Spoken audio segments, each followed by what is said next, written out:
Super Bowl champion, Baltimore Ravens standout tight end, BYU All-American. Dennis, please help us feel better about BYU's 1-5 start.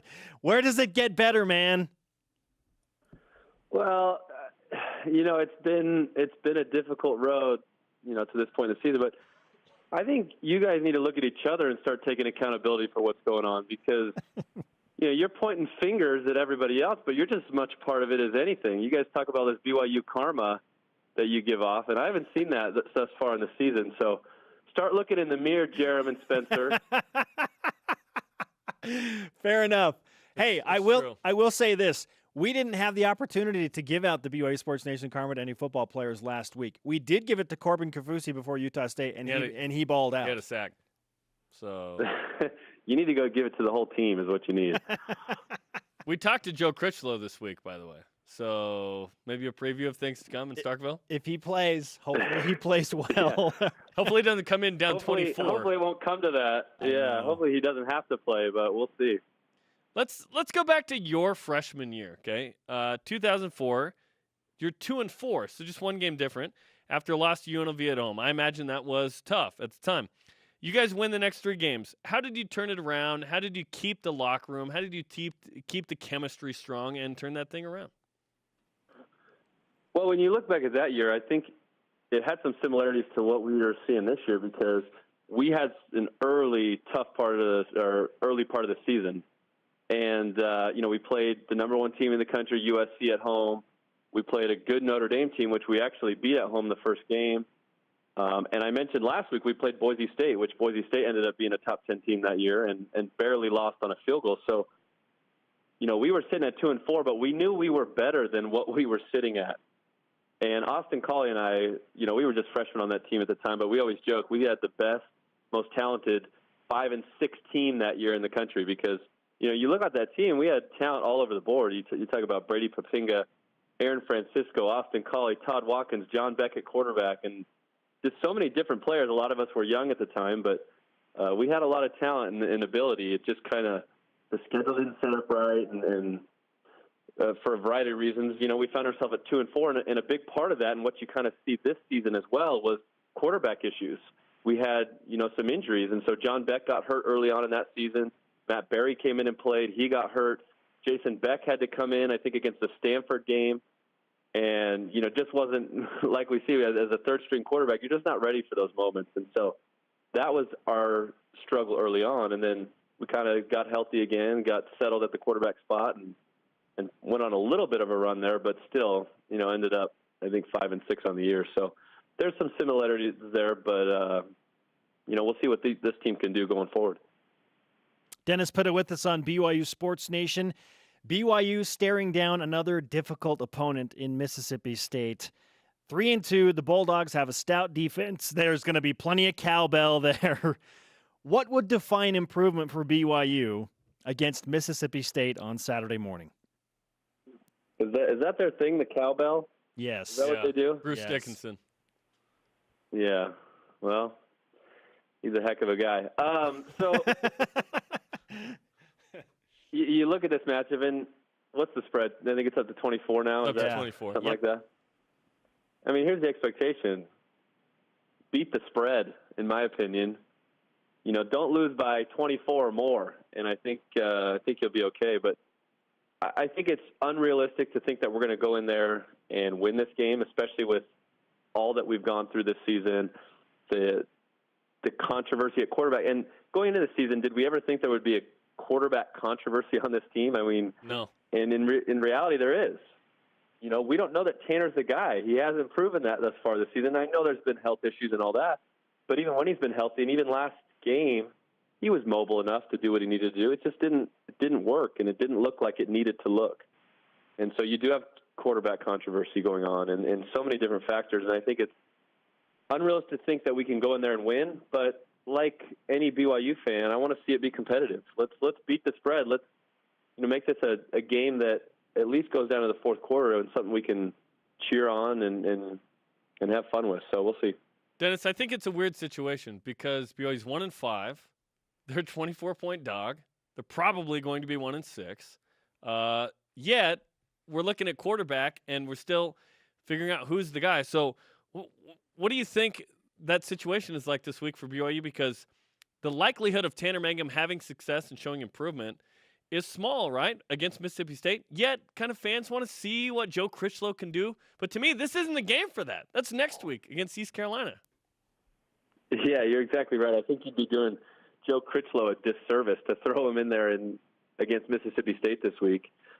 Listen, I don't think, the expectations should be very high for this game like we just mentioned. And so even if it's not going well offensively, I think you have to let Tanner stay in there and kind of ride through some of that, because you have to realize this is not a very winnable game at this point. And so it's got to be really, really bad on Tanner's part to turn to Joe Critchlow, but I just think it'd be a tough situation to throw him into, like you mentioned, and you kind of got to wait till the following week, till an easier opponent, maybe at home, to where you can throw him in and really see what he's made of, because he's not going to, be able to do what he's capable of doing in a game like this. Dennis, I have defined improvement for BYU, hypothetically, in 3 different categories. I want you to tell me if these are realistic or unrealistic, okay? Real or fake news? Yeah, essentially. Okay. Number 1, BYU turns the ball over 1 time or less. Real or fake? I think it's a good goal. I think it's fake. I don't think that's realistic. Okay. I think you're going to see more turnovers than that, but that's just my opinion. Go ahead. Okay. Number 2, 300 yards of total offense for BYU. That's really fake. BYU's averaging 254. Oh man. Okay. Yeah, I think 300 plus yards is a lot to ask for when we haven't even done that very much against some lesser opponents. Okay. So. Okay. Number 3, BYU is within 10 points going into the 4th quarter. Now, I will say that's real. I think that's what we all want to see. And listen, you talk about Mississippi State, and we're making them out to be world beaters, like they're the best team in the country. They're not. They just got blown out the last 2 weeks by, Georgia and Auburn, and those are good teams in their own right. But Mississippi State is not Alabama. We need to understand that. This game can be competitive. We have to limit turnovers. We have to be able to force turnovers. And if you can kind of get that kind of a game where it's not all that pretty, you can stay in it. You can be within 10. I mean, that's realistic for sure. It's the transitive property is what scares everybody, I think. One, it's like, SEC, Mississippi State. There was a close game at home with Jamal Williams and Taysom Hill. Now we don't have those guys. But it's the transitive property of a 30-point win versus LSU that is, I think, the thing that kind of gets us a little bit. What do you think that has to do with it?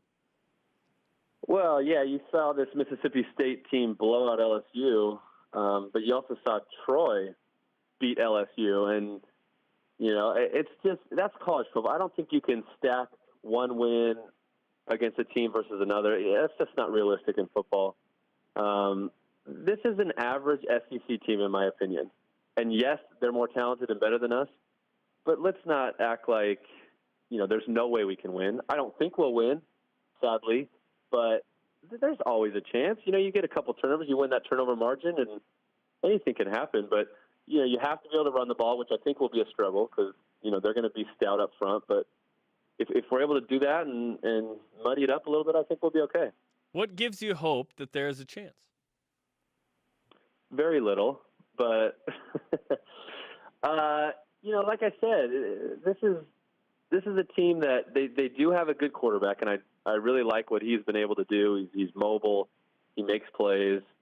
That's going to be our biggest challenge. If we can kind of slow him down, get him to – he's thrown 2 interceptions over the last 2 weeks, and so – or really 4 over 2 in each game. And so if you can get him to turn the ball over a little bit and not turn over yourself, I mean, that turnovers makes such a difference in the game. Good teams get beaten when they have turnovers. And so, anything can happen. Any given Saturday, right? They should make a movie with that name. Wait, what? They should. What? Okay, so the expectations are just like all-time low for the BYU offense. It's just like a crazy time right now. Like we haven't seen the likes of this maybe ever. Defensively, BYU's not turning it over. Whatever. So BYU comes out and plays this, really good competitive game. What happens to make that happen? What would surprise you if like BYU comes out and does X, Y, Z? What would surprise you Saturday? Well, I think I'd be surprised if we move the ball consistently on offense, for sure. We haven't seen that all year. That would be surprising. I think it'd be surprising if we were able to establish a run game against Mississippi State. You know, like I mentioned, they're going to be good up front. I also think it'd be surprising if we got a ton of pressure on the quarterback. And I think that's going to be critical if we want to keep this competitive. We can't allow him to stand back there, move around, and get outside the pocket and make plays with his arm and his legs.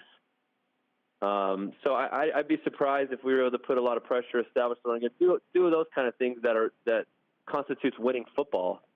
And, you know, the game would be competitive. So I don't expect that, but I'd certainly be pleasantly surprised if I saw it. Yeah, I think that's fair when Mississippi State has only surrendered 3 sacks all season because they have a mobile quarterback right behind a huge offensive line.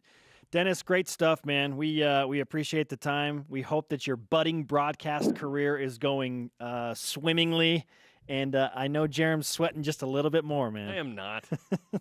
Yeah, he is. Well, if you guys don't figure your stuff out, we're sitting at 1-5. I mean, I'm going to have to come revamp that thing sooner than I thought. Taysom Hill's gone, and poof, suddenly, yeah, it's tough here. We'll take a good long look in the mirror tonight, Dennis. We'll figure it out in Studio B. Please do. Please do. All right, man. Talk to you soon. Thanks, guys.